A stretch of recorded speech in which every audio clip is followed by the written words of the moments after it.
It's so wonderful to be back here in China, in Beijing.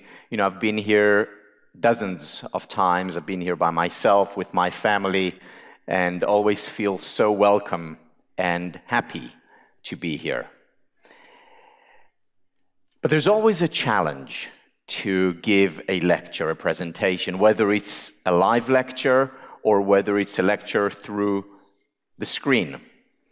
And the challenge is that sitting in a lecture or watching the screen can be tiring. And sometimes you may even fall asleep. It happens, you know, so it reminds me of a story of a professor who comes to class one day and suddenly he notices that one of his students has fallen asleep. So the professor turns to the student who was sitting right next to the sleeping student and says, "Excuse me, do you mind waking up your friend?" So the student says to the professor, "Professor, with all due respect, you put him to sleep, you wake him up. But I promise that I won't wake you up. You can sleep away, because sleep is important for happiness. And it's not always easy being happy." You know, I got into this whole field of positive psychology, positive leadership, the science of happiness, because of my own unhappiness. I was a student at Harvard studying computer science. And I found myself in my second year doing very well academically, doing well in sports, doing quite well socially, and yet being unhappy. And it didn't make sense to me, because when I looked at my life from the outside, things looked good. But from the inside, it didn't feel that way. And I remember waking up one very cold Boston morning, going to my academic advisor and telling her that I'm switching course. And she said, "What are you switching to?" And I said, "Well, I'm switching from computer science to philosophy and psychology." And she said, "Why?" And I said, "Because I have two questions. Question number one is, why aren't I happy? Question number two is, how can I become happier?" And it's with these two questions that I went on to study my undergraduate in philosophy and psychology, then went to the other Cambridge in England to study education, and then back to Harvard Business School, all the time focusing on how can I help myself, how can I help individuals, how can I help organizations as well as nations increase their levels of happiness. And what I want to do in this course is share with you some of what I've learned over the last 25 years in this area. And I want to share with you two different approaches to the study of well-being. One which is directly personal, one which is professional. Because you see, leadership and happiness are intimately connected, especially in the 21st century. So maybe 50 years ago, definitely 100 years ago, leadership and happiness didn't really go hand in hand, because the qualities that you needed for leadership back then were not associated with a happy life or with well-being. It was even assumed that leaders are unhappy. Happiness didn't even come into the equation of becoming a leader. But more and more, over the last 10 years, certainly today, leadership and happiness go hand in hand. Why do they go hand in hand? How is happiness connected to leadership? They're connected because of the relationship between success and happiness. But how is success and happiness connected? You see, most people, not all people, but most people believe that the key to happiness is through success. In other words, if you become more successful, you also become happier. This is what most people believe. This is how most people lead their lives. This is how most parents raise their children. They tell their children, you may be unhappy now, but don't worry. If you get into Peking University or a top university, if you get into Harvard, then you'll be happy. That's how they raise their children. That's what they believe about themselves. When I get this promotion at work, when I become wealthy, when I become successful, that's when I'll be happy. But actually, this is not the relationship between success and happiness. In fact, success does not lead to happiness. Let me share with you 2 studies, or actually it's a study and a half, to demonstrate how success does not lead to happiness. So this first study was conducted by one of my ex-colleagues from Harvard Psychology Department, Daniel Gilbert. Here is what he did. He went to professors in universities at the most important point in their career. The most important point in the career of a professor is when he or she hears whether or not they get tenured. What does it mean to get tenured? It means to get lifetime employment. It means that you no longer have to worry about publishing all the time. It means you don't have to be under pressure all the time. It means you can just basically relax and live happily ever after, or so most people think. So he went to professors at the most important part of their academic career, just before they were about to hear whether or not they get tenured. Now, just so you know, if professors don't get tenured at a university, they usually are fired. They have to leave.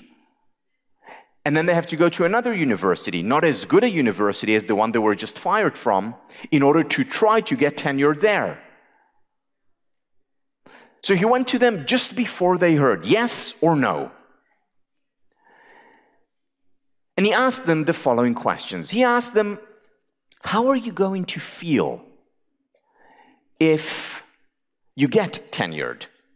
And what did they say? They said, well, I'm going to be extremely happy, ecstatic, in fact, the happiest day of my life. This is something that I've been working towards, trying to get for the last 10, 15 years. And then he said, how long are you going to be happy for if you get tenured? And they said, well, we're going to be happy for the rest of our lives because this changes everything. From now on, I no longer have to worry about publishing. I no longer have to worry about moving places. I know that I have a secure and a good place to work in for the rest of my life. This is going to change everything. And then he asked them, what if you are not going to get tenured? In other words, what if you're going to get fired? How are you going to feel? And as you can imagine, what did they say? I'm going to be devastated. This is going to be awful. Probably the worst day in my life. How long are you going to be unhappy for? And they said, well, for a very long time, because, who knows even if I'll get tenure. It's very competitive today in academia. This is going to be devastating for a very long time. And then he went to them on the day when they actually heard. Some of them got tenured, others did not. And he said to them, how are you feeling? Those who got tenured as they predicted were extremely happy. In fact, happier than they'd ever been before for many of them. Those who didn't get tenured as they predicted, they were devastated. They were extremely unhappy, sad, depressed. But then he went to them a few months later, after some of them got tenured and some did not. And what do you think they found? Those who got tenured were as happy or unhappy as they were before hearing. Those who did not get tenured were as happy or unhappy as they were before hearing. In other words, getting tenured made them very happy for a short term, but in the long term, they went back to their previous state. Those who did not get tenure were very unhappy, but very quickly they went back up to where they were before. No long-term impact, despite the fact that their whole lives, this is what they have been, or at least their whole professional lives, this is what they have been struggling for, aiming for, believing, falsely believing that success will lead them to happiness. It did not. Let me give you another example. This is taken from my students at Harvard. So I asked my students the following question. I said to them, I'd like you to put your hand up if on April 2nd, you were anywhere between very happy to extremely happy. Why April 2nd? Because on April 1st, that's when universities send out their letters, either of acceptance or rejection. So April 2nd is when they received their letter in the mail.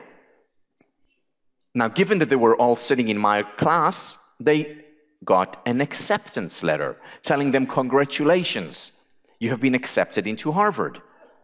So I asked them to put their hand up if on April 2nd they were anywhere between very happy and extremely happy. I had over 1,000 students sitting in the class. Over 1,000 hands go up. And then I asked them the following. I said, now, I'd like you to leave your hand up if you thought then that you would be happy for the rest of your life. Almost 1,000 hands stayed up. Why? Because that is what they were told. They were told by their parents or friends or by society, by the media, that you may not be happy now, but don't worry. When you get into your top choice school, then you'll really be happy. Why? Because that also means that people will look up to you. It also means that you'll probably get a good job after university. You'll probably make a lot of money. You'll be a success. And then you could be happy for the rest of your life. All you need to do is just get into that top university or one of your top choices. And they got into one of their top choices. And they thought, April 2nd, that they would be happy for the rest of their lives. Hands up, right? And then I said to them, okay, I'd like you to leave your hands up if today you're happy. I didn't say very happy. I didn't say extremely happy. I just said happy. Leave your hand up if today you're happy. Almost 1,000 hands go down. Over 80% of Harvard students experience depression to the point of not functioning at least once during an academic year. This is not just your regular ups and downs that we all have 10 times a day. This is depression to the point of not functioning. They believed that they would be happy for the rest of their lives, that success is the secret ingredient, or not so secret, but the main ingredient to happiness. Well, it's not. Why do you think you see so many people out there in the world who are very successful and yet who are unhappy? Why are there so many superstars, pop singers, actors who are so unhappy, who end up taking drugs and alcohol? They have it all, don't they? What reason, we think, do they have to not be happy with their lives? Here is what's happening. You see, their whole lives, they're being told the same story. You may not be happy now, but don't worry. Once you make it, then you'll really be happy. So they make it. They're successful. Those rock stars or movie stars, They can have any man or any woman that they want. They have more money that they know what to do with. They can buy anything that they want. They're respected and admired. They are a real success. And they get there, and initially it's the best feeling in the world. But then very quickly they go back to where they were before. Only this time, they're not sustained by the illusion that when they make it, they will be happy. So not only are they unhappy, they're unhappy and they don't have the illusion that success will make them happier. You know what is the difference between being just sad and being depressed? The difference is that depression is sadness without hope. Depression is sadness without hope. And this is where those very successful people get to. They may feel sadness. And they no longer have hope that being successful will make them happier because they are already successful and they're not happy. And then they look for solutions not in reality but outside of reality. For example, how do you get out of reality? By drinking or by taking drugs, looking for ways in which they can overcome their unhappiness, not really knowing where to look. Success does not lead to happiness. We lead our lives, and over time, there are ups and there are downs. There are difficulties, there are hardships, and they're overcoming those difficulties and hardships. And this is what our life looks like. You get into your top university, you're happy. You don't get in, you're unhappy. You get tenured, you're extremely happy. You don't get tenured, you're devastated. But you go back up. And so on through life, up and down, up and down. Success does not lead to happiness, unfortunately. So does this mean that there is no relationship between success and happiness? No, there is a relationship. There is actually a very strong relationship between these two. Only the relationship is not what most people think. It's not what society tells us to think. The relationship between success and happiness is the opposite of what most people think. It's not that success leads to happiness. It's rather that happiness leads to success. And this is why happiness is important for leadership. You see, if you increase positive emotions, even by a little bit, I'm not talking about radical transformation here. I'm talking about a 3%, 5% increase in your happiness levels, in your well-being levels. Here are some of the things that you will find. You will find higher levels of creativity, more innovation. What is more important for 21st century leadership, success, than creativity, than innovation? Well, if you increase levels of well-being by a little bit, you immediately see an increase in innovation. I'll just give you 2 examples. 10-year-old children who were given candy and made to feel good. A little bit happier, just a little bit. Actually became more creative playing with their friends. Adults, doctors, were told jokes, made to laugh. In other words, their mood improved a little bit as a result of those jokes. And then they were given a very complicated medical problem to deal with. They were much more creative, more likely to solve that medical problem than doctors who weren't made to laugh. You're better able to think outside the box. when you improve your mood. And I'm not talking about being happy all the time.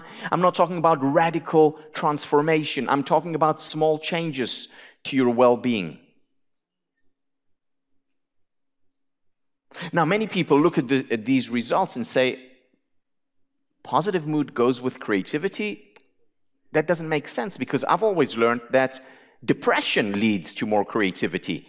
We learn of the very successful people throughout history who we think were depressed. Winston Churchill experienced depression. He was very creative. Van Gogh, the painter, experienced depression. He was very creative. Beethoven, the musician, experienced depression. He was very creative. So how come the research is telling us otherwise? It's saying that actually happiness is associated with creativity.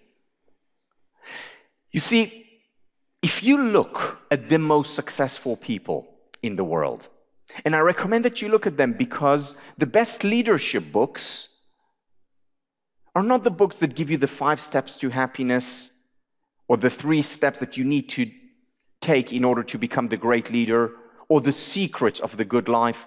The best leadership books are not my books either, unfortunately. The best leadership books are biographies. Good, solid biographies. Because when you read biographies, you see the life, the ups and the downs of those managers, of those leaders. So when you read biographies, whether it's of Churchill or Van Gogh or Beethoven, the great leaders, the most creative people throughout history, it's not just that they experience depression. Most of them experience manic depression. What's manic depression? It's when you experience real highs and real lows. And they were at their most creative when they experienced the real highs. Not when they experienced the real lows, because usually when we're in a real low, we don't have any energy to do anything. We just want to sleep, stay home, do nothing. Whereas when we experience the high, this is when we're most creative. So if you increase levels of well-being, you increase creativity, you become more innovative. And we'll talk more about innovation and thinking outside the box later on in the course. The second thing that you see when you increase levels of happiness, just by a little bit, not by a lot, you see a significant increase in engagement and motivation. People who are happier are more connected at work. They concentrate for longer. They have more motivation. In today's workplace, which is very challenging, which is very demanding, the most successful people are those who are able to sustain high levels of energy, of engagement, high levels of motivation for a long time. You increase levels of well-being, that's exactly what you'll find. In addition, productivity levels go up. If you increase levels of happiness, you actually get more done. You're more productive, not just more creative. You're able to do more in a short period of time than people who are less happy, who experience less positive emotions. Another thing that goes up significantly when you increase levels of happiness is relationships, teamwork. Now, this applies in the workplace. This also applies at home. So couples who know how to improve their own levels of well-being actually become happier together, and they enjoy better relationships. They also become better parents to their children. In the workplace, you see teamwork going up a great deal, and we'll talk a lot about teamwork throughout this course. People work together better when they increase positive emotions. In the workplace, people are less likely to leave. They're more likely to stay in the organization if you increase levels of well-being. One of the biggest challenges that managers and leaders have today is that their colleagues, their employees leave the workplace. Much higher turnover. Whereas your parents, and certainly your grandparents, probably had one job or maybe two jobs throughout their lives. This generation, many people are destined to have 30, 40 jobs throughout their lives. Turnover is much higher. Now, turnover is very costly for an organization because you have to train and retrain people. You increase levels of well-being, you see your turnover go down significantly. Now, this is important for you to understand as a current manager or as a future manager, because the happiness of those people working in your organization depend largely on their direct manager, not on the senior manager. So if you're a leader in your organization and you have 10 people working for you or 5 people working for you, their levels of well-being is mostly, not only, but mostly dependent on you. And later in the course we'll understand why you have such a significant impact on their well-being. And you will see that if you increase your well-being, you increase their well-being. There is what psychologists call emotional contagion. They become happier as well, and when they become happier, they're less likely to leave. So for leaders, it is very important to raise their levels of well-being. Turnover goes down. In addition, you improve levels of well-being, you enjoy better health, better physical health.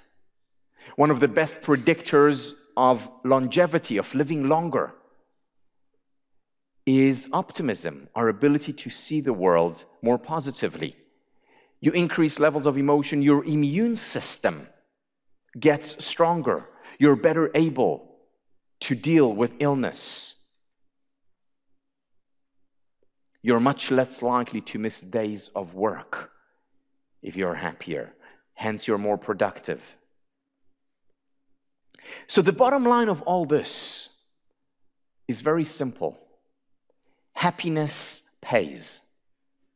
The reason why more and more organizations today bring in people to increase levels of well-being among their employees is not simply because it's nice to have, but because it is actually a good investment. It's a good investment for an organization. It's a good investment for you individually. Because you individually, when you become happier, you enjoy better relationships. You become a better partner or parent. You become more engaged with life as a whole. You become healthier. You become more creative. You become a better leader. You become more successful. You see, it's not that happiness is a result of success. That's unfortunately not the case. It's rather that happiness leads to more success. Increase your levels of well-being by a little bit, you'll become more successful, healthier. You will become a better leader. Your organization, your team will become more effective, more creative, more engaged, more productive. So going back to the graph that I put up earlier, people look at this and they say, it's both good and bad. On the one hand, it's good, if I lose out, or if I fail, or if I experience disappointment, I'm going to recover. That's good. That gives me hope. Remember, the difference between sadness and depression is that depression is sadness without hope. So that's a good thing. But on the other hand, it's also not such a good thing. Because does that mean that I can't become happier? No matter how hard I work, no matter how much money I make, no matter what job I get, it's not going to affect my happiness? How can I increase levels of happiness if every high I go back to where I was before? So we know it's not through success, but there are ways. There are documented ways of increased levels of well-being. There is a lot of research in the field of positive psychology, in the field of positive leadership, that helps us increase that blue line, that base level, so that our life doesn't just look like this with its ups and downs. It still has its ups and downs, but it's in this direction. It's ups and downs in an upward direction where we can become happier. And this is what positive psychology, this is what positive leadership teaches us. How can we increase our levels of well-being, even by a little bit, so that we are happier, so that we're more engaged and more innovative and creative and more productive and physically healthier and enjoy better teamwork? How can we derive the benefits of becoming happier? What do we need to do? And this is what this course is about. And throughout the course, think of two lines going up together. One line is, how can I become happier? The other is, how can I use that so that I can become a better leader, a better manager? And when I talk about a better leader and a better manager, I'm not only talking of the workplace. Yes, of course, that's important. But also, how can I become a better leader at home, with my family? How can I become a better leader in my community, among my friends and neighbors, in my country? Because these domains are as important, and if you learn to connect, what you learn in this course to your home, you're most likely to be able to connect it also to your work, and vice versa. If you're able to apply what you learn from this course in the workplace, you're much more likely to take its lessons and benefit from them also at home. Because there isn't really a distinction between work and life. Because when we work, we're living. And when we live, we're often working. They're connected. How can you increase levels of happiness with all ups and downs? How can you increase levels of happiness and through that become more successful, become a better leader, a better parent, a better friend, a better human being? And I'm going to share with you the latest studies, the latest research that has come out over the last year, 10 years, and 20 years. But before I go into the latest research, I want to take you back to 1954. I want to take you back to work done in the field of psychology by one of the great psychologists of the 20th century, Abraham Maslow. Abraham Maslow is a well-known psychologist. He's mostly known for his hierarchy of needs theory that many business schools teach. But he's less well known for a 1954 paper which was about statistics. It was about research.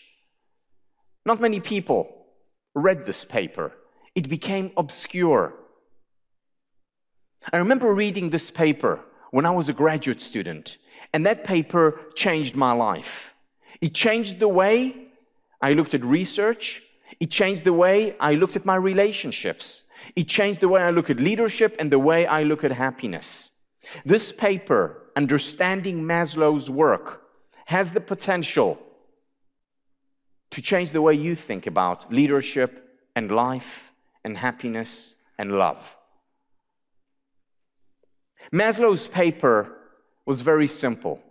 All it said was, when we do research, we have to study the best. We have to learn from what works best. That's what Maslow's paper was all about. What does he mean, though? You see, if you take Statistics 101, Introduction to Statistics, at your university, whether it's in Beijing or Boston or Bahrain, when you take Statistics 101, the first day of class, you're going to learn about research. You're going to learn about studying a population. And here is what you're going to learn, that there is a population, and inside that population, and we can call this population, we can study Chinese people, or we can study Americans, or we can study just men or women, or we can study human beings in general, or we can study 10-year-old fourth grade students. It doesn't matter who your population is. You are going to take a representative sample from that population. And you're going to take one person, and then another person, and another. And you're going to take many people, maybe 30 or 50 or 100 or 500 people from that population. And after you study them all, you're going to take an average, a mean or a median from that population. And after you take a representative sample from that population and you study it, you're going to derive conclusions about that population. You're going to describe what that population is like. So let's say you're studying Chinese. This is what Chinese people behave like in the workplace. Or you study Americans. This is what Americans behave like in the workplace. Or you study 10-year-old students and you take a representative sample. You describe their behaviors based on your research. This is what they teach you in Introduction to Statistics in Beijing, Shanghai, Boston, New York, London, Frankfurt, or Nairobi. All over the world, this is what you learn. Maslow comes along in 1954, long time ago, and he says, problem here. Yeah, we should study the average, but it's not enough to study the average. What he said is that it's as important, or maybe even more important, that in addition to studying the average, we need to study the best.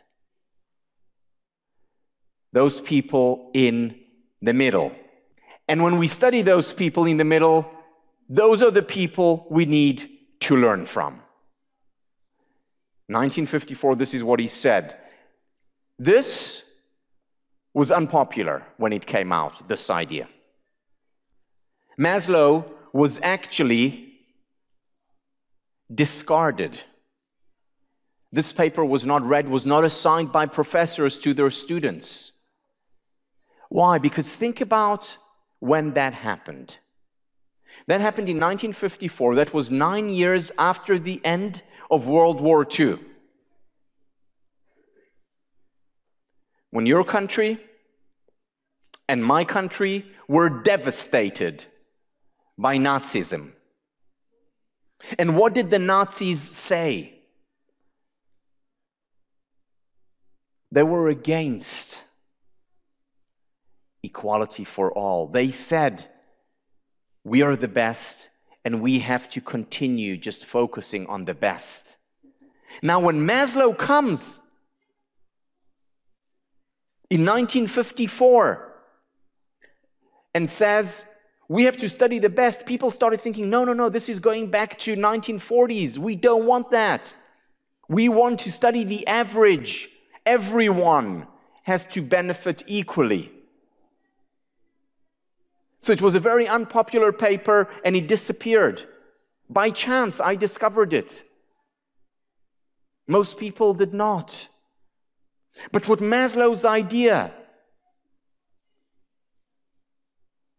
has is the potential to change the way we think of the world, the way we think about research, and the way we think about leadership and parenting and love.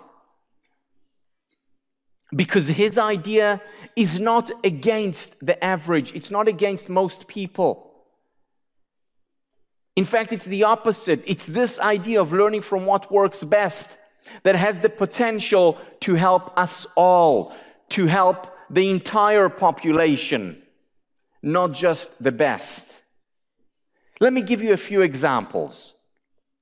Let's say you want to study meditation. What would you do when you study meditation? Would you go and study the average meditator on the streets of Beijing or the streets of Boston? No. You would go off to the mountains, or you would go to the Qigong or Tai Chi masters, the few of them in the middle. And you would study them and you would ask, what are they doing? Let me learn from them. Let me teach what they're doing. You would go and learn from what works best, from those who do it best. And then you would take what you learn and teach everyone else. You know, I lived in Singapore for 10 years. And I studied Qigong with Master Lee. I didn't go to the average people on the street and tell them, so tell me, how do you recommend I do Qigong? I went to the best and learned from the best. Or think about it in the area of teaching. If you want to know about teaching, would you go and study the average teacher? Or would you go and study the best teachers, learn from them, and apply what you learn to others?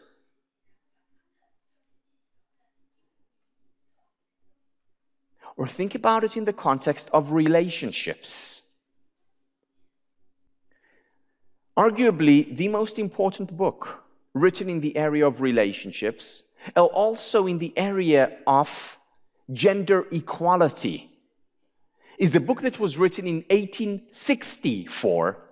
That's 90 years before Maslow wrote this paper. In 1864, was written by John Stuart Mill, a British philosopher. The name of the book was On the Subjection of Women. And in it, John Stuart Mill wrote about the ideal man-woman relationship. He talked about it in the context of leadership. Specifically, he said that the ideal man-woman relationship is one in which the partners are constantly leading and being led. Leading and being led.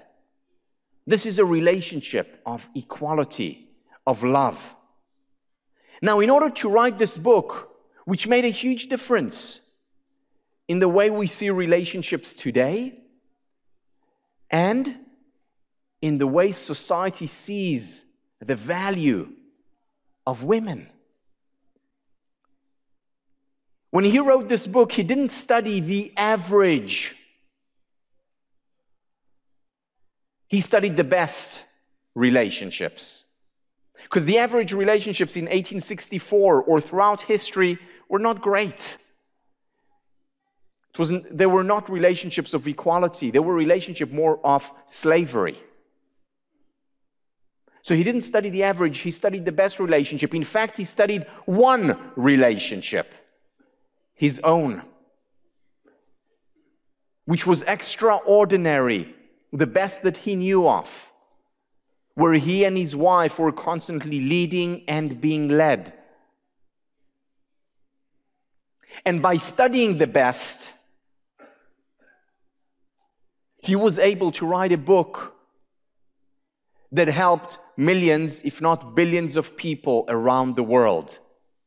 Not by studying the average relationship, by studying the best. So the concerns that people had and still today have about Maslow's idea, that what it's really about is elitism. That's unfounded, that's not true. Maslow's idea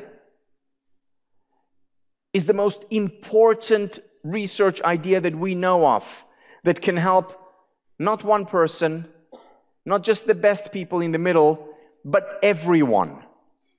Whether it's 1.3 billion people in China, or whether it's the 20 people in your organization, or whether it's your family, or whether it's the entire world. So when you go out and study leadership, what would you go and study? Would you go and study the average leader? Well, that maybe can describe the state of leadership. It can describe the state of leadership. But if you go and study the best, what you're doing is you're prescribing how to become a better leader. The average describes, the best prescribes. Now, it's not that studying the average is not important. It is important. But it's as important, if not more important, to also learn from what works best. I want to read to you an excerpt that is taken from Maslow's 1954 paper. Here is what Maslow writes. If we want to know how fast a human being can run, then it is no use to average out the speed of a good sample of the population. It is far better to collect Olympic gold medal winners and see how well they can do. If we want to know the possibilities for spiritual growth, value growth, or moral development in human beings, then I maintain that we can learn most by studying our most moral, ethical, or saintly people. Maslow is saying that if we want to learn about human possibilities, we cannot just study the average. We need to study the best, those people in the middle, and prescribe what we learn from them to all others. Maslow continues. He writes, on the whole, I think it is fair to say that human history is a record of the ways in which human nature has been sold short. The highest possibilities of human nature have practically always been underrated. What we call normal in psychology is really a psychopathology of the average, so undramatic and so widely spread that we don't even notice it ordinarily. Psychopathology of the average. This is what is mostly taught at universities, at the best universities around the world. It's okay to study the average, but it's not okay to ignore the best. In my research over the last 5 years, in the context of my work in an organization I co-founded called Potential Life, my partner and I, my partner Angus Ridgway, who was a senior director at McKinsey, we went out and we studied what the best leaders do. We studied what the best leaders do in small startup organizations. We studied what the best leaders do in Fortune 500 companies. We studied what the best leaders do in their communities and in their homes. And by studying the best, not the average, we were able to come up with a model that prescribes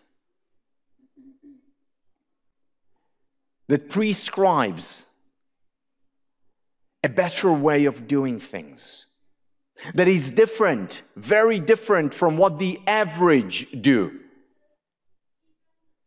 But remember, the average only describes what people do. It doesn't prescribe a better way of doing things.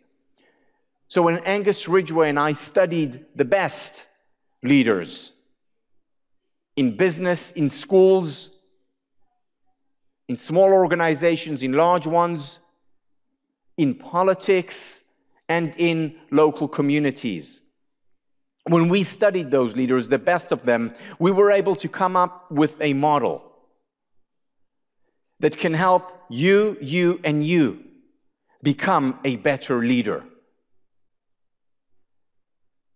And just like you would go and study Qigong or Tai Chi, or how to be a better teacher, or how to enjoy a better relationship, you would go and study from the best people. You would also do that in the realm of leadership. If you want to become a better leader, study, understand what the best leaders do. And what they do, it turns out, is not just good for leadership. It's also good for happiness, for joy. The two go hand in hand. And as they increase their levels of well-being, they're also improving their ability to lead. As they become happier, their organizations, their business units, their teams, their families also become happier, as well as more successful. So what do we learn from these leaders? What do we learn from the best? And how is it different from the rest, from the psychopathology of the average? This is the model that Angus Ridgway and I created. It has 5 elements to it. The 5 elements of the model are strengths. What are people good at? What energizes them? What are their passions? The second part is health. How are they able to deal with stress? How can they lead a healthier life? Absorption. How are they able to be more engaged, more present in what they're doing? What do they do when it comes to relationships? Whether relationships at home or relationships at work? And finally, what is it about purpose and meaning that distinguishes the average leaders, those people here, from the best people, the best leaders? And what I'm going to do now for the rest of this course is go over this model and talk about how the average is different from the best. We're going to be applying Maslow's 1954 research to modern day leadership so that you can become happier, so that you can become a better leader. Let me begin with strengths. When it comes to strength, the organization that has done and continues to do day in and day out research on strength is the Gallup organization. The Gallup organization is mainly known for their polls, for their surveys, for their research. But actually, most of their work is done in the area of leadership development, and in particular, in the area of strengths. So this is the question that the Gallup organization asked of 1.1 million people in 63 countries in over 100 organizations. They asked it of people in China, Japan, Korea, US, Canada, Mexico, Germany, England, Kenya, South Africa, 63 countries around the world. They asked over 1 million people a very simple question. Which do you think will help you improve the most? Knowing your strengths or knowing your weaknesses. Most people around the world, whether it was here in China or in the United States or everywhere in between, most people around the world said, it's more important for me to know my weaknesses. It's more important for me to focus on my weaknesses. Why? Because when it comes to weaknesses, if I improve them, that's when I get the highest return on my investment. That's where I get the highest return on my effort. Focus on weaknesses, and that's where I will improve the most. That's what most people here, as well as everywhere else in the world, this is what most people believe. This is what the average believes. It turns out, though, that the average is wrong. Not a little wrong, but very wrong. The small minority that said focusing on your strengths is more important, these people are disproportionately more successful. They're not just more successful, they're also happier.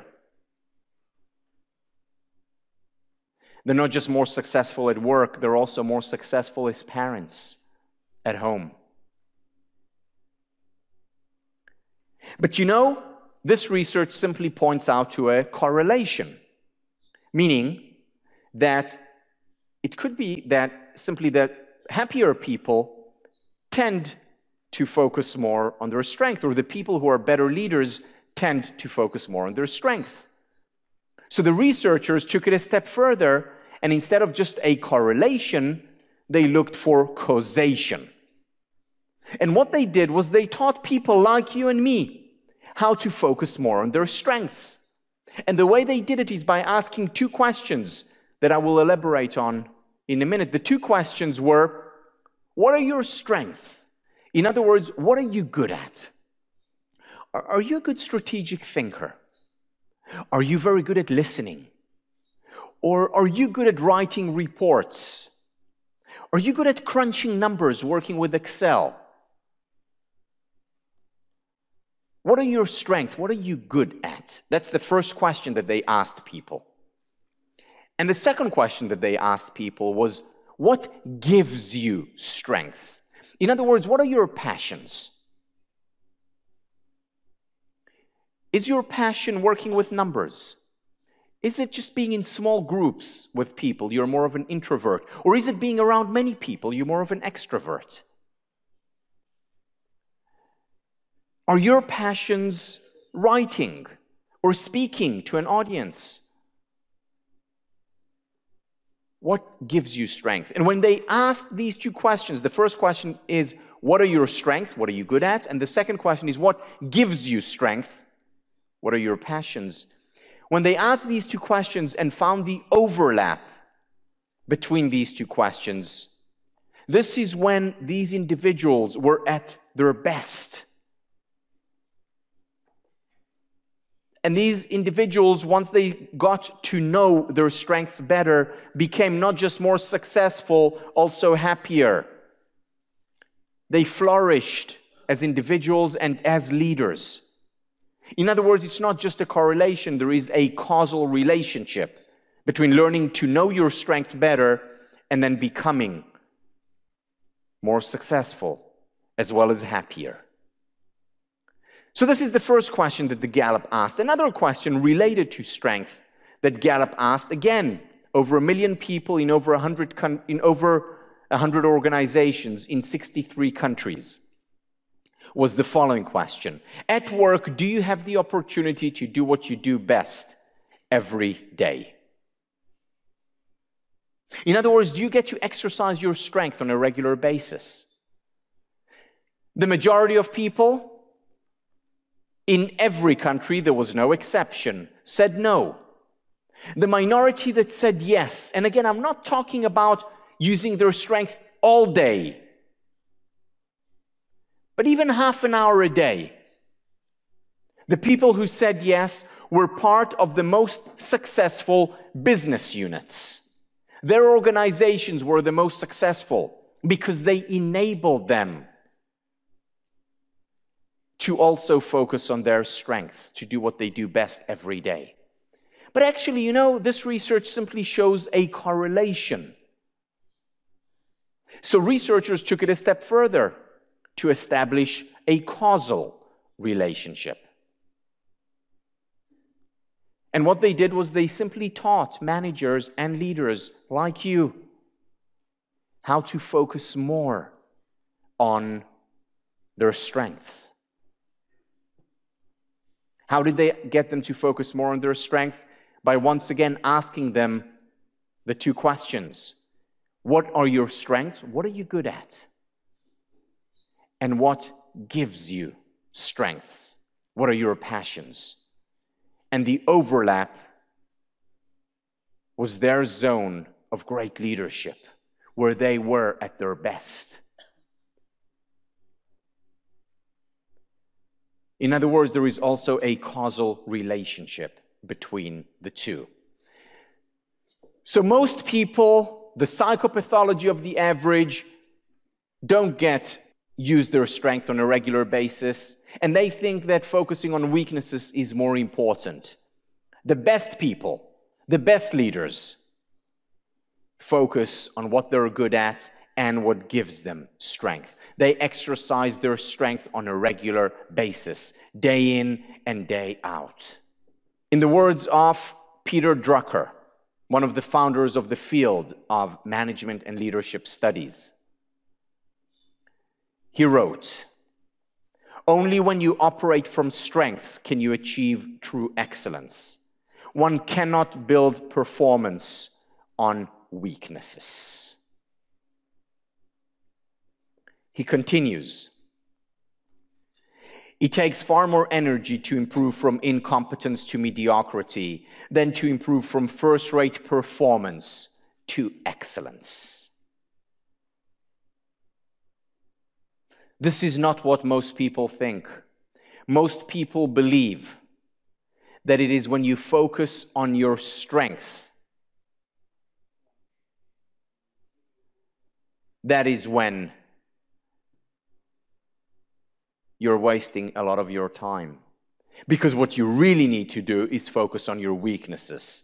That's where you get the highest return on effort. But that's not the case. It's those people who focus on their strength most of the time. Not all the time, because we also need to deal with our weaknesses. But it's people who mostly focus on their strength. They're the most successful. They're also the happiest. Take, for example, a 10-year-old girl who's very good at language skills, but is not very good at mathematics. What would most schools focus on? Remember, she's very good at language skills, but not very good at mathematics. Most schools would focus on mathematics. She's already good at language. Let's focus on her weakness. But think about what happens to this girl's self-confidence and self-esteem if all day, every day, the focus is on her weakness, on what she's not good at. What will happen to her self-esteem and self-confidence? It will go down. She will be less happy. On the other hand, what happens if the focus is on her strength, on her writing skills, language skills? What will happen to her confidence? Her confidence will go up. She will become happier. And here is the thing. When the focus is on weaknesses, that negatively affects even your strength, because she becomes less confident overall, and even her language skills suffer. On the other hand, if the focus is on strength, not only does she become a lot better there in her language skills, she also becomes better when it comes to her weaknesses, because her confidence, her self-esteem overall increases. Not only that, it also affects her socially. Her relationships improve. Why? Because self-esteem and self-confidence doesn't know any boundaries. And if we develop higher self-esteem and self-confidence in one area, that affects our life as a whole. If our self-esteem and self-confidence suffers in one area, that affects our self-esteem and self-confidence in every other area. It affects our overall happiness and our overall levels of success. One of my colleagues who works in schools taught this very theory to children, to 12-year-old children in school. And he told the children that all of us have strengths, and we need to focus more on our strength. At the end of the class, after she taught this, one of the students, a 12-year-old boy, came to her and said to her, "Teacher, I have no strength." And she said, "Yes, of course you have strength." And he said, "No, I don't. I'm not good at mathematics, and I'm not good at language, and I'm not good in history." And she said, "How about sports?" And he said, "No, I'm not good at sports. I can't play soccer or basketball." And then she asked him, "Is there something that you really do like, that you're passionate about?" And he said, "Yes." And he said, "I love to juggle with balls." And he said, "I can juggle 5, sometimes 6 balls at the same time," a 12-year-old boy. And she said, "Wow, so you're also good at it. So this is a strength." And she said to him, "I want you next week in class, I want you to bring your juggling balls." And he did.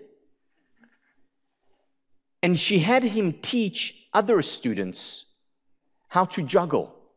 And suddenly this boy, who had no self-confidence and no self-esteem and was a bad student and not good at sports, suddenly he became a star.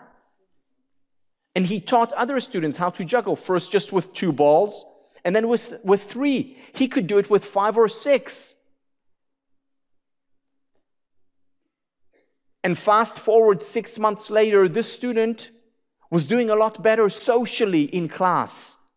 This student's grades began to improve in class, just because what was identified was that student's strength,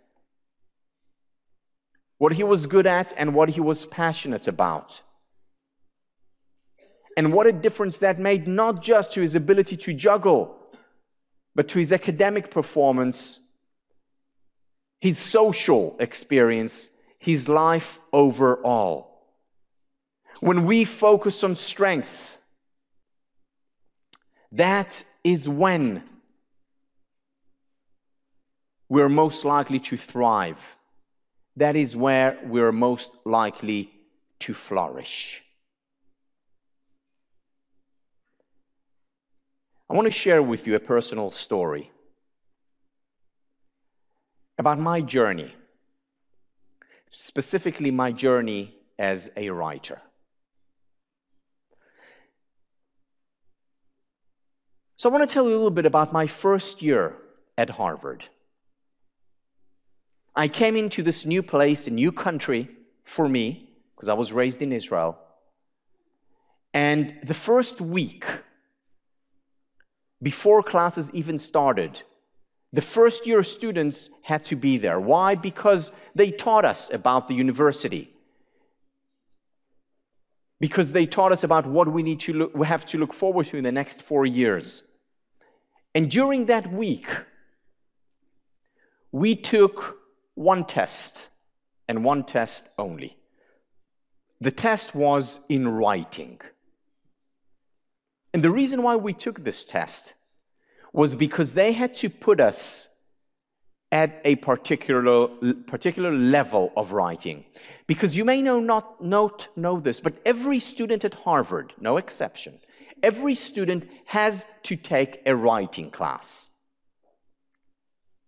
Most of the student, over 90% of the student, take expository writing 20. Less than 10% of the students have to take expository writing 10 their first semester before taking expository writing 20 their second semester of their first year. And this is why you have a test, so that they can tell, they grade it, and then they tell you go to expository writing 20, one course, or you're not good enough for expository writing 20 and you have to take expository writing 10 before you go into 20. But it's only less than 10% of the students who are selected to take expository writing 10. They're just not good enough to go to 20 directly. I was one of the few students who was selected for expository writing 10. My writing was not that good. But I must say, it wasn't very surprising to me because I'd always been good at mathematics and computers. I wasn't really into writing. And I was actually quite pleased that I was selected into this group to take expository writing 10 to improve my writing, so that the second semester I could take expository writing 20.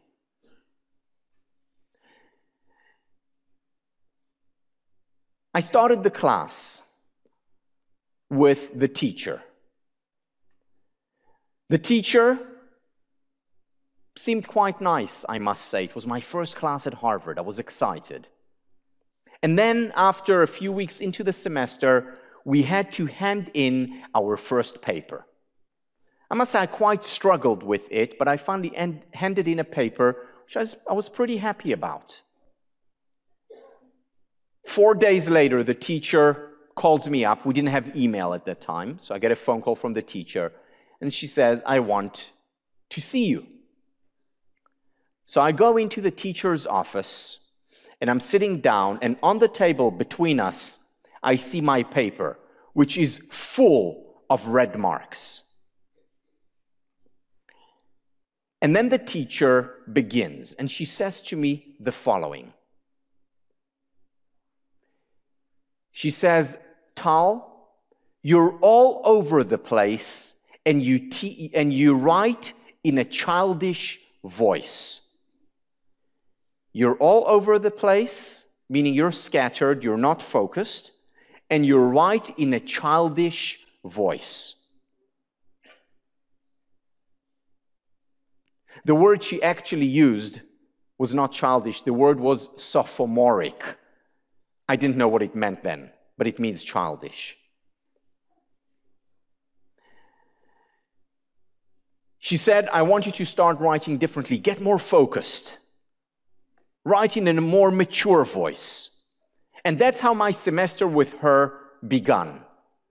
It was a terrible semester. I hated it. I just couldn't wait for it to be over. All I wanted to do was pass the class. And I passed the class, fortunately, and it was over. But there was a big problem at the end of the class. And the problem was that I now had to take expository writing 20, the second course. I had no choice about it. Every Harvard student had to take it. So I was dreading, I was really scared of the upcoming semester because of my writing class. The other courses I was doing well in. I did well in math. I took economics, did well there. But writing I was really scared of. And that in many ways ruined my first semester at Harvard. And now I had the second semester to look forward to with another writing class. It was a different teacher. The teacher's name was Maxine Rodberg. She seemed very nice as well, but what I was very scared of was what happens when I hand in my paper. So she asked us to hand the first paper. It was a very short paper. I hand it in, and about 4 days later, I get this dreaded phone call. I want to see you in my office. I walk to her office, and I'm shaking. I sit down, and next to her, I see my paper with red marks on. And I say all over again the same. And she says to me the following, and remember, this is after a few weeks in class. She says to me, Tal, where are you? And I said, what do you mean? I'm here. And she said, no, Tal, where are you in this paper? Now, as soon as she says that, I get really scared. Now, is she saying that I copied this paper? Because if you copy a paper at Harvard, you're out. They throw you out of the university. So I said, no, it's my paper. And she said, no, I know it's your paper. But where is your voice in this paper? And I said, what do you mean? And she said, Tal, in class, you talk a lot. You're so knowledgeable. You're so knowledgeable about so many different topics and areas. And yet in this paper, I don't see this wealth of knowledge. I don't hear your voice in this paper. And she said also, in class, you're so passionate about the material. Where is your passion here? In the paper. Now, when I hear her, I go back a few months earlier, sitting in an office very close by to her office, same building, with another teacher who's telling me, Tal, you're all over the place, and you're childish, you're sophomoric. What is she telling me? I tell her this, what my teacher said. I said, my teacher told me that I'm all over the place. And she told me that I have a childish voice. And in this paper, I tried to be more focused as well as less childish. And she said to me the following. She said, Tal, I'm sorry, but now let's move on. In the next paper, I want to hear you in this paper. In the next paper, I want you to bring things from different areas. I want to hear your passion. Now, if you think about it, they were telling me very similar things. Because my first teacher in the first semester, she was right. I am all over the place often when I write. But that's because I have a very good memory. And because I read all the time. And I bring ideas from many different places. From psychology and philosophy and art and literature. And business and leadership. I am all over the place. She was right. But where she saw a weakness, Maxine Rodberg saw a strength. And the first teacher was right. I wrote this line exactly in one of the papers. I wrote, and they looked into each other's eyes. And they knew that they would be together for the rest of their lives, in each other's arms. That's childish. That's sophomoric, but it's also very passionate. So where one just saw the weakness, the other saw the weakness and the potential strength there. I went home that day and I started to write a paper.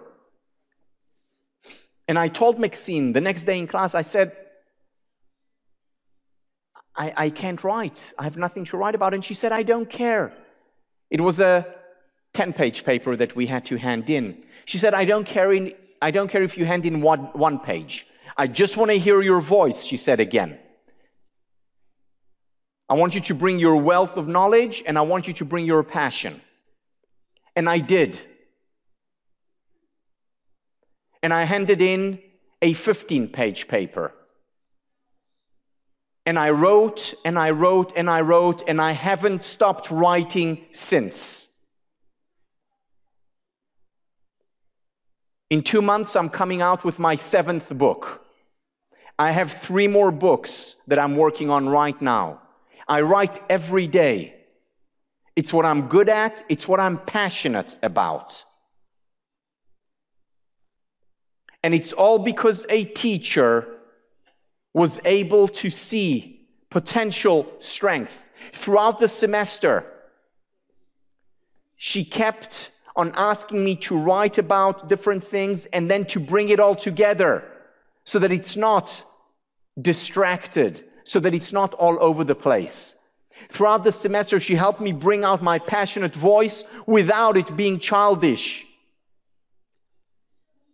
And if it was, she kept on reinforcing my strength and then shifting me slowly, gradually, and improving my weaknesses.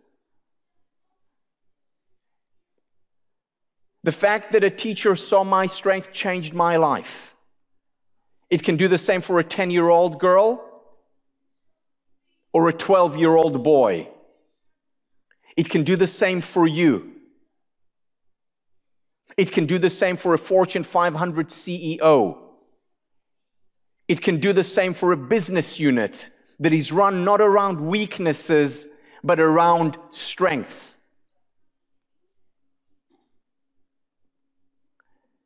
The 2 questions that you want to ask of yourself and of those people working with you is, first, what are your strengths? In other words, what are you good at? The second question is, what gives you strength? What are you passionate about? And make a list of the 2. And after you make a list of the 2, find what is common to both. And when you find what is common to both, that is your zone of great leadership. That is when you are at your best. We did this when we did research with university students who, just by asking these questions, what are your strengths, what gives you strength, and what's the overlap? What is my zone of great leadership? Just by doing that, they became more successful and they became happier. Remember, success and happiness go hand in hand. 10-year-old kids we did it with became more successful and happier. People in organizations we did this with became more successful individually. Their business units performed better. Now, you may not always do what you do best. You may not always be in this zone of great leadership. It doesn't matter. The goal is not to be there all the time. In fact, it's not possible to be there all the time. The question is, how can you spend a little bit more of your time, even 3% or 5% more of your time in that zone? Half an hour a day when you're doing what you do best and what you enjoy most. That can make a very big difference. Remember, because focusing on your strengths has a trickle effect. Just like that girl who, when she focuses on her writing, does better everywhere else, or that boy focusing on juggling suddenly enjoys better relationships. When you focus a little bit more on your strength, you improve on all the parameters I talked about. You become more creative, more productive. Your job satisfaction overall goes up. Teamwork improves. You become more engaged and motivated in everything that you do.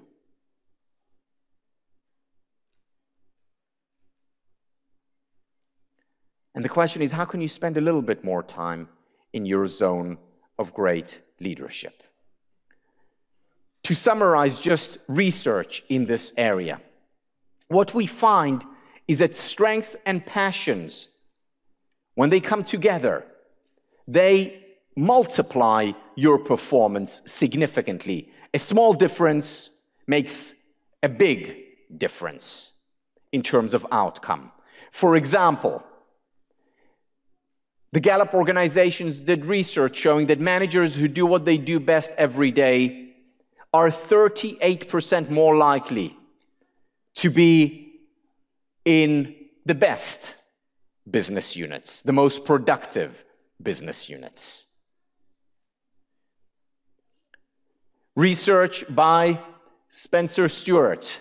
The most successful managers leverage strength and passions, what they're good at and what they're passionate about, 6 times more often. These are the people who are in the middle. These are the people who are the best, 6 times more often. And finally, here is the sad statistic. 91% of managers are in jobs that don't leverage strength and passions. 91% of managers are not fulfilling their potential for happiness, for success. That is very unfortunate. That is, in fact, tragic. Think about how much more happiness and flourishing we can have in our organizations. Think about how much more productivity, creativity, engagement, motivation, how much better teamwork we can have in our organizations if we also, not only because dealing with our weaknesses is also important, but how much more effective, successful, and happy can we all be if we also focus on our strengths. And this is what we learn when we study those best leaders, those 9% of leaders who do also, not only, but also focus on their strengths. To summarize, going back to our model, the average, most people, the psychopathology of the average is about eliminating weaknesses. That's what most people believe is the most important thing to do, whether in China or the United States or everywhere in between. The minority, the best leaders, are prescribing a very different approach to us. They're telling us it's not just about weaknesses. It's mostly about playing to your strength and your passions. And that's where you attain your best. That's when you're at your happiest, most confident, most productive, creative. This is what great leaders do.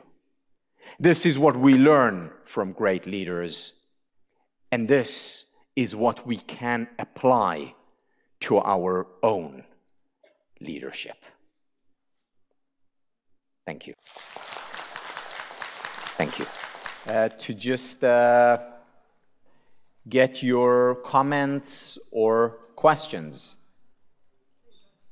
So please. The first one is, I have a question. Actually, I know the answer, but I really want to hear from you. Yes. Is everyone can be a leader?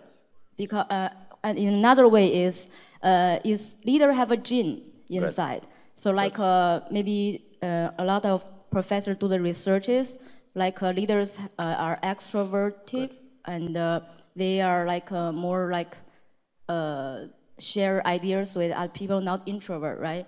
Yeah. And so if I'm not that kind of person, should everyone should be still pursue to be a leader or just let it go? You know, mm-hmm. You know, I'm not that type of person, so I will not be a leader. Very good. That's not my strength. So I'm not. That's my weakness. So I not want to change my weakness into strength because it's gonna pay a lot. So that's my first question. Good. Thank you. Thank you. So this is a very important question, and essentially the question that many researchers in the area have asked are, leaders born or are they made? In other words, are you born with the genetic ability to be a leader, or are leaders made? And the answer is somewhere in the middle. Leaders make themselves. What does this actually mean? You see, for many years, psychologists, experts in the area of leadership, as well as the general population, actually believed that there are certain characteristics and traits that are associated with leadership. And it's these traits and characteristics that very often you're born with. And if you're born with them, then you have the potential to be a great leader. If you're not born with them, well, probably are not likely to be a leader. However, more and more what researchers and practitioners in this area are realizing is that there are no specific traits associated with leadership. That actually, there are many different ways of becoming leaders. That there are, in fact, over 7 billion different ways of becoming leaders. And what does this actually mean? You see, when it comes to sports, let's say to basketball, you need certain traits, certain characteristics. You need to be athletic and strong. It's very helpful if you're very tall. And then you need to work at it in order to become great at it. So you need to have the talent and you need to work hard. Throwing the ball many times, bouncing the ball many times, playing games, falling down, getting up. So you need both the genes, the talent, and the hard work. When it comes to leadership, it's similar, but not the same. You need the hard work, yes. People are not just born leaders. However, how they become leaders is very different. There are different ways of becoming leaders. It's not just if you're charismatic, or if you can, speak very well, or if you have a very high IQ. Only then can you become a leader. Far from it. You find many great and effective leaders who have become great and effective leaders without much charisma. They were not the smartest people in their class or in their organization. What did they do right, though? They were able to identify a few things. First of all, they identified their strengths, what they were good at. If they were just good at listening, if they were more introverted rather than charismatic and extroverted, then this is what they practiced and this is what they became very good at. Because remember, if you focus on your strength, that's when you improve the most, not when you focus on your weaknesses. So the first thing is they focused on what they were good at. Second, they were also able to identify situations where their strengths were most valued. If I go on a basketball court, the strength that will be most valued would be height and strength and shooting ability. So maybe I shouldn't go to a basketball court. But if I go to a university where learning and teaching are valued, that's where I can become a leader because these are my strengths. So the challenge is to first identify your strength and then to find the environment where your strengths are needed and appreciated. Just about every person can become a leader if she or he is able to identify those two things. One, their strengths, and two, the place where their strengths are appreciated and needed. So asking what your strengths are is not just a nice theoretical question. Asking what your strengths are and what gives you strength is essentially the deciding factor in terms of whether you will become a leader or not.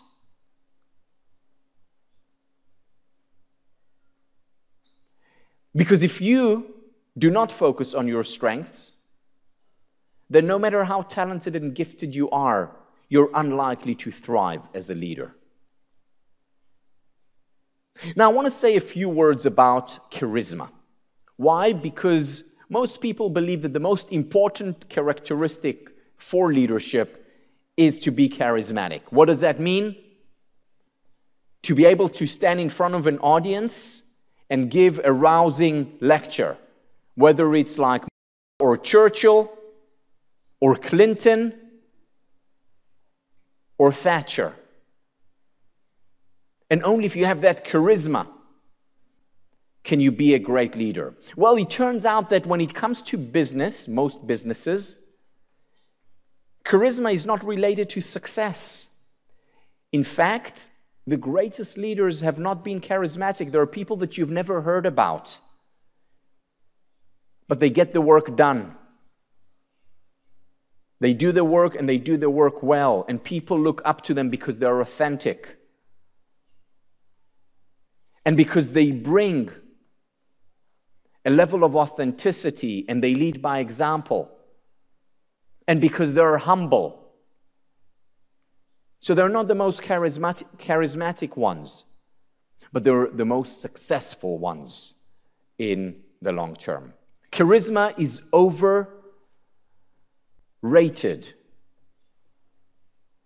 when it comes to great leadership. What's underrated when it comes to great leadership is the focus on one's strength.